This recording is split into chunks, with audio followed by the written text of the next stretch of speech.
just got 2 pages here to really do. Pep! No! Pep! I'm not wearing the scarf. It's stupid! But you said you would. That was before we played that game of King of Tokyo. That was a week ago, and what does that have to do with what we wear during Table Talk? Everything. Hi, welcome to Watch It, Play It, Table Talk Back. My name is Rodney Smith, and this is... Pet McDonald, and in this episode, we'll discuss your responses to the question, how does the magic circle affect gaming? And other things.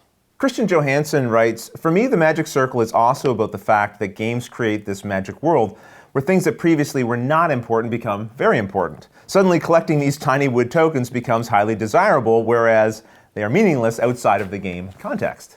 Scarlett's brother raises a good point. The magic circle isn't only about betrayal. It can actually be about imagination and staying in character. Yeah, because it's really interesting you think about it, because when we sit down to play a game, suddenly, like you said, that tiny wooden cube or cardboard piece or little standee means something that it really means, it's nothing, it's valueless really outside of the game. And yet suddenly, if I don't get that cube, that little wooden piece or that little piece of cardboard, suddenly it can seem very important in the moment. I must get that. For that 2 hours or whatever it is, that becomes the focus of what you're doing, which is, I guess, part of the gaming experience is putting meaning into those components as you sit there. And it's kind of necessary to make the whole experience work, I think. I guess arguably a lot of people put the same meaning out of the game on those components anyway, though. How so? Well, certain people will want to upgrade the components on their game. So, they want the gold tokens that actually look like bars of gold and have a little weight to them, and the wood looks like little logs. And they dedicate real time and real money into either painting these up or collecting them. So, and I think it probably services the same thing, where it's like trying to create. So now it's like not just a little wooden block; it's a gold piece of metal. So now when I'm picking that, I do feel like I'm really collecting gold pieces. It helps facilitate, that time that you're in the magic circle, pretending this is really important. Mark Cookie says, I have the reputation of winning all the time, and people will often take up the challenge of trying to beat me, which is great.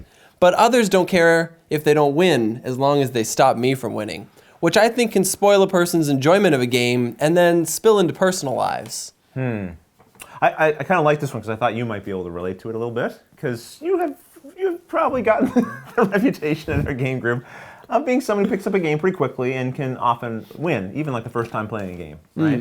And so people will sometimes, I guess if I got to pick someone to pick on here and put it at a deficit, maybe it'll be Pep. And sometimes it goes beyond that into just, I'm just going to ensure Pep doesn't win. Yeah, and it's something that, as a gamer, it's understandable. You want to win a game. But something that Mark touches on, I think, is a very important part of that, where if you can't win the game, dragging someone else down with you is just spiteful for the sake of being spiteful. It's very, it seems very cruel. Yeah, I can see how it could impact, for example, your enjoyment of the game if you can really tell, if everyone's communicating that very clearly, we're just going to take you down. It's like, okay, so I guess why am I playing? I may as well just leave. Yeah, like if you guys just don't want me to play, I mean, like I can go play something else. The designer didn't say the object of the game is to beat Pep, right? The object is for you to win, not to necessarily just beat someone else. So, Pep and Mark, I think we all owe you an apology. Sorry. Feel you. Jason Weber writes, if I understand it correctly, the whole magic circle thing doesn't actually have anything to do with the bleed of one game into the next. It's about acknowledging the constructive morality and incentives of the game that you know what, Jason, you're making a good point here, in that we really focused in, when talking about the magic circle, about betrayal and how that affects gameplay inside and outside of games. But there's a whole lot more to this topic, really, and perhaps the best way to introduce some of those concepts is for me to share this video with you from Sir Marty Cannell of the Rolling Dice and the Taking of Namath's broadcasting service. The magic circle is the membrane that encloses virtual worlds that are created by games. This circle exists in both video games such as first-person shooters and MMOs, and in board games. The idea is that this membrane can be considered a shield of sorts, protecting the fantasy world from the outside world. Laws, markets, and politics that occur outside the circle may work totally different from within the circle. While we prefer this membrane to be impenetrable, we find that it's quite porous. The way you act and decisions you make inside the circle may be exactly like you behave outside the circle, or it may be the total opposite. Therefore, people you play with may behave totally different in a game than you expect them to act outside the game. People that you call friends acting totally different than you see them acting in real life. But that's the beauty of the gaming environment. You get to play roles and act totally different than you would outside the circle. But then again, maybe it shows something inside of you that others didn't know about. Regardless, once the game is over, you'll leave the circle and shake hands. But remember, what you do inside the circle won't be forgotten and could come back to haunt you in future games. Now, as much as I wanted to focus on the educational and informative parts of that video, and I hope you managed to do that, it seemed to me there was a veiled threat in there. Perhaps thinly veiled. Yeah, very thinly veiled threat directed at me. Sorry, Marty. No, but Marty brings up a good point. I mean, the thing is, the magic circle is porous. It's not a permanent shield, and certainly things that happen at the game table can leak out into the real world, and they can be indicators as well. But for all the joking him and I do back and forth, the betrayals and the backstabbing is at the table. It hasn't happened in person yet. Up next, Kakumo says, our group doesn't have a magic circle, behaviors that are okay in game but would not be accepted in normal settings. Since everyone in our gaming group are Christians, we don't play games that involve lying, betraying, or killing. This means we gravitate towards games that involve victory through strategic play, and not in duping our opponents. For us, lying, betraying, and killing are always wrong, even in a game setting. Well, what do you think about that? For the most part, I agree. I would play those kind of games, and I do. But I also prefer a game, mostly something like a Euro, that more favors strategic play, where if I am harming an opponent, it's simply in taking a space before they have a chance to. Right. As it's something that happens in real life anyway. People take an opportunity before you do. It just depends on timing and circumstances. So I think it's an interesting thing to bring up, because in a previous Table Talk episode, we talked about deception in games and whether or not that's something to introduce to children at a young age when maybe they can't as easily distinguish, hey, playtime from what I'm trying to teach you to behave in real life. yeah, and right and wrong. Right, those sorts of things. This one is interesting. I don't have an issue with someone saying, hey, these kinds of games fall outside of our moral parameters, right? So we don't even want to play games and sort of enjoy that aspect of the game. But I wonder, isn't there a gray area there? Because even in Euros, even if you're not directly harming someone, you can often do something that you know is harming them. And I wouldn't, in a normal setting, even do things that unintentionally harm someone. You know what I mean? Like in Carcassonne, you could have someone can have a very large city, and they just place that one more piece in there, they're going to get 20 points. So I have this little piece here. I can just harmlessly place in this little corner. Now they'll never be able to complete that city and get those 20 points. Now, I would not normally do that to someone who is about to finish their construction project. I'd be like, hey, let me help you out here, right? But Just in the game, stick this 2x4 the wrong way. yeah, you know what I mean? That is a form of sabotage, even though you can smile and do it in a Euro, and it's not the same as, hey, I just lied to you across the table in an Ameritrash game. So I don't know. I think probably everyone has a scale of what makes them comfortable and not comfortable. Yeah, and it's definitely a telling of theme, too. Certain themes, it would actually change whether or not you are being deceitful. Yeah, the theme can be more evocative of the betrayal that you are creating, and sometimes it's more abstracted, which maybe makes it more palatable. Rulon writes, in my opinion, the magic circle can be one of the best things about gaming. My only rule is that it should not make other people's gaming experience terrible, so don't go too hard on new players or players that are behind. We talked a little bit about this in the previous episode, where I mentioned that the magic circle should not be used as an excuse to be belligerent and abusive to other players and think that you can get away with that. Yeah, and it sounds like they're touching a little bit more, too, on whenever a new player comes to the game, the Magic Circle's rules might be constrained down a little bit, where you're trying more to teach and mold them into the game and the environment. Right. Your game group might typically be very aggressive with each other, right? Play no holds barred, but you have someone new in there, you might go, okay, our Magic Circle needs to change a little bit for this session until we acclimate that person to how we play games together, right? Yeah, definitely. And you might do the same thing with children as well. You might see them as being a different skill set or a different temperament, so you might change the game experience for them as well. Mike Risley asks, do games like Subterfuge and Diplomacy specifically encourage you to lie and backstab? You say that's part of the game, but I'm left to wonder how much of that was intended by the designer. Yeah, I like this question because I thought, Pep, you would maybe agree with that question, because there are games we've played together where people have betrayed and backstabbed, and I think you've sat there and gone, that was not necessary. You could have easily won without needing Right. to do that, yeah. And that's an important thing, too. Even something like subterfuge, you don't have to betray your opponents. You could very easily win simply by building up your resources, playing intelligently. Honoring the packs that you do make. And, Honoring the packs you make. And you might be able to play even without making many or any packs if you move and react quickly enough to things. But that being said, the games are named Subterfuge and Diplomacy. Right. And while the designer doesn't always have 100% of the say in the name of a game, usually it's pretty telling with the title. I think the intention of those games is somewhat clear. But how much you have to backstab and how blatant your betrayals are, I think that probably is more to do with the players and the style of gameplay that they bring. Yeah, and you definitely do raise a good point where maybe not with these two games as an example, but with quite a few games that feature backstabbing and diplomacy and traitors, it's not always necessary, and in a lot of ways it's not even the best idea in the game to be that way. So it's a good way of thinking. Now our next video segment actually talks about this in a different way, where betrayal in games, when not utilized, can create its own kind of problem. Like for me, what happens is I play with someone who plays war games, and we play like here I stand and everything, and he always starts off asking for peace, but we all know he never breaks promises. So this sets up this weird situation whereby I've kind of figured out at the start, no matter where I am on the map, especially if I'm beside him, to sign a mutual defense treaty, I literally can empty a border with no worry as I had done before. And for him, he doesn't trust me that much, so he might have still a very small army there. So what happens is, there's just a great benefit to making that deal for me. Then after that, what happens is that after the game, people will say, oh, you did better because you could literally empty a border and everything. And this sets up that weird meta game outside next time. So let me know what you think. Thank you very much. Brian George writes, in D&D or Pathfinder, I find that my favorite people to play with are the ones who know how to stay in the circle. Even if they don't stay in character, it's important that they at least go along with the game and the Dungeon Master's rules. Now this is interesting, isn't it? You play some D&D. What are your thoughts on this?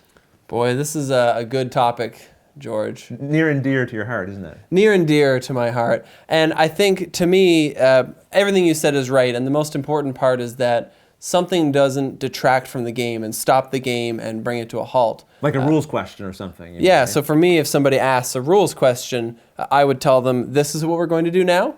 And then I will wait until after we're all done. I'll look it up and I'll tell you later what the actual rule right, is. if it turns out you were wrong, so okay, be it. At least you didn't spend... I'll give them a cookie. Right, at least you didn't spend In-game. 30 minutes in-game, not a real cookie? No, an in-game cookie. Their character will find a cookie in a little package on the side of the road. If they choose to eat it, they may now be poisoned, right. but they get a cookie. But they get a cookie nonetheless. I like it because it just keeps the flow of the game moving, and it says we're not going to debate over rules and potentially sacrifice the experience we're trying to have here at the table. Daryl Goodridge says, my own tendency is to hold vendettas. Ooh. Person A attacks me with the first attack of the game or does a really devastating attack, and for the rest of the game, it is my mission to take them down with no care to my chances of winning. I don't carry the vendetta over to the next game, but people now refer to it as getting Daryled. Well, I don't know how I feel about this particular approach. You've been pepped. I hope that doesn't start becoming a thing. I think the aspect of that I don't particularly like is I don't want to not attack you because I'm worried about getting Daryled for the rest of the game. If I think that this is the right strategy to move, then I'm going to do it. It's not meant to instill a sense of vendetta. I would expect perhaps Daryl, if all options being equal, he might pick me over somebody else to put in a bad position after that. But specifically just going after that person, I think it kind of goes back to that designer's intention again, where I think games are meant to be one, not the object of the game is to destroy the person who first offends you in the game. Yeah, and things like that do make for a very interesting dynamic when you're playing games with people, because you do learn which players are the Daryls, right, which players are the Peps, and which players are the Rodneys. Yeah, that crazy is people. Vendettas, allies, and betrayers. Oh, I see. In that order. You're nasty. Well, listen, That aside now, although I just sort of, I think we're both kind of saying, well, this Daryl approach, we're not sure how comfortable we are with that. It can have an interesting impact, though, on future games. And Matthew brings this up here. He says, I do something similar with vendettas. If someone hurts my position so badly that I do not think it is possible for me to win, then I will do my best to ensure that they don't win either. I do this explicitly for metagaming to make people less likely to devastate me in the future. And that can work, definitely. If you develop that reputation of if I pick on the Daryls or the Matthews, they're going to come after me for the rest of the game, it might make you think twice about who am I going to pick on in this game if that ends up being the choice. I do like that Matthew says, I only do that if it's not possible for me to win. Yes. At the very least, there is that kind of like, okay, I can't win. I guess for the rest of the time I'm stuck here at this table, not winning, I will maybe try to take down the person who put me in this position. Yeah, maybe. I don't think you'd do that. I think you would take the point of, no, I'm gonna dig my way out of this hole. Oh, you always gotta. I carry a shovel on me at all times. Yeah, you're the optimist. You're like, Yeah. I can find a way out of this problem I've been stuck in. Ian O'Toole says, I'm always very conscious of emphasizing the extent to which players are free to lie in a game, as I find that's often a hurdle for new players in a social deduction game. I think this is important because if you're new to social deduction games or ones where there might be a traitor, it might seem awkward to suddenly be asked to lie to your friends. And you might be wondering, is this really okay? And so having someone announce, this is okay, this is the point of the game, there's going to be some lying here, it's okay to do that. I think that can help maybe dispel some of that concern. Yeah, and generally, well, it does bother me in a game when somebody does tell me ahead of time what the point and the strategy in the game is, because I'd like to figure that out on my own. It is very good to know those things ahead of time, even if they're not always appreciated. Like around this betrayer stuff particularly. Especially around the right? betrayer stuff. You know, if you sit down to play a game of werewolf, you do kind of need to tell people ahead of time, yes, you're going to need to lie. People are probably going to ask if you're a villager. Your answer is going to need to be yes. Yes, it doesn't matter what you're actually holding there. Exactly. Even if you're a villager with a special power, maybe don't announce that either. Like, no, I am the seer. Right. Oh, you're dead. Hi, I'm Charlotte. Hey, I'm Justin. And I have to say, I haven't given much thought really about the magic circle. I kind of just assumed it was a thing. Because when I'm at game night, I like to step away from my meek, quiet, goody two-shoes Charlotte and like get into gamer Charlotte. Yep. And like if I'm going to have to lie, cheat, steal, cutthroat game, I'm going to cut ya. You know? Like there's a separation there. And I think that if you can't separate everyday Charlotte from game day Charlotte, you're kind of doing like a disservice to the game. The gamers that we tend to play with tend to kind of have that kind of level of maturity anyway, where we've never actually sat down and talked about the magic circle. If anyone came to our game table and weren't able to maturely handle the game, the magic circle, then maybe we just wouldn't play with them anymore. I run a gamer club at the junior high where I work. Playing board games is a great way of developing that concept of the magic circle and just having a level of maturity when you're playing a game. It's especially important to develop that in kids when they're playing games that deal with deception, bluffing, and direct confrontation. Because I have run into several situations where they had trouble handling that and not taking it outside of the table. Thanks. We'll see you next time. Thanks a lot. Is it cold in here? A little bit. Alaskan Care writes, I guess my problem is that I have no want to play a game where you have to lie. Playing a spy is one thing, but not a game where the purpose is to lie and deceive. Guess I'm an oddball. I don't know if you're an oddball. Well, that's an interesting thing to look at because some people just aren't good at lying. Some people have no poker face, and there's a difference between being a traitor and having to lie. In a game where you're a traitor, you can just go the entire game and just play, and then at some point suddenly be like, boom, I need to betray all you guys to win. Right. Whereas if you're playing a game, again, like Werewolf, where you have to lie all the time, it's a bit more difficult. You know, you look over at some guy and say, hey, are you the werewolf? And they're like, no, I'm a villager. I'm the good guy. Not this guy. No. And sometimes that can be part of an act. But with some people, you just know. That is just them. They just, I wouldn't be, if that were me, I wouldn't want to play that game, No, right? I would not be comfortable. No fun. That would be, and I understand that. Our friend Mark Lang says, over the course of several games, people thought I was intentionally blocking another player or taking a spot that I clearly knew they wanted. I got confused on a few rules, and they believed it was intentional, even though it wasn't to my advantage. Now I'm stuck with the villain reputation, and I'm routinely accused of doing something because of that reputation.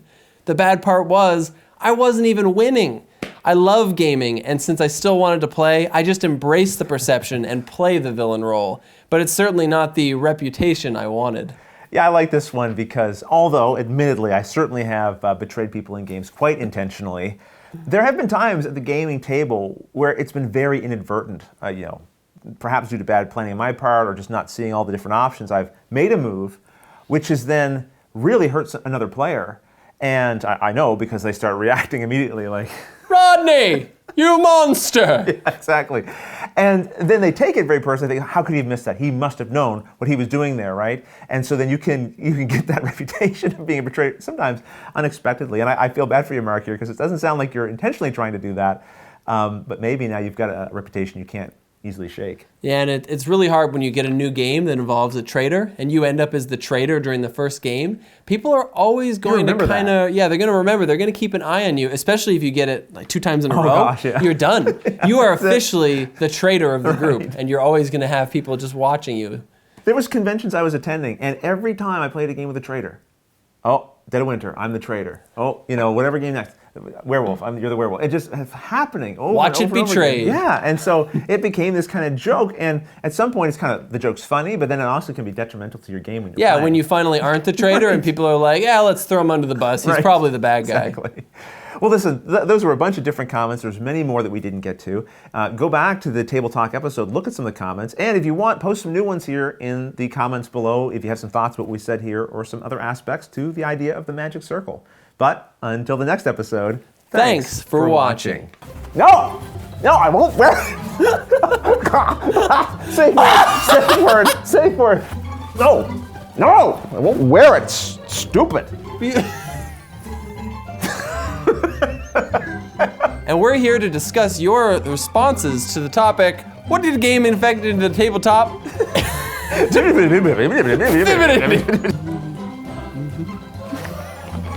No, Pep, I'm not wearing this stupid scarf. It's dumb. No, you know what, Pep, I'm sick of this scarf. It's stupid. It's okay, I'm sorry. You were so much louder that time.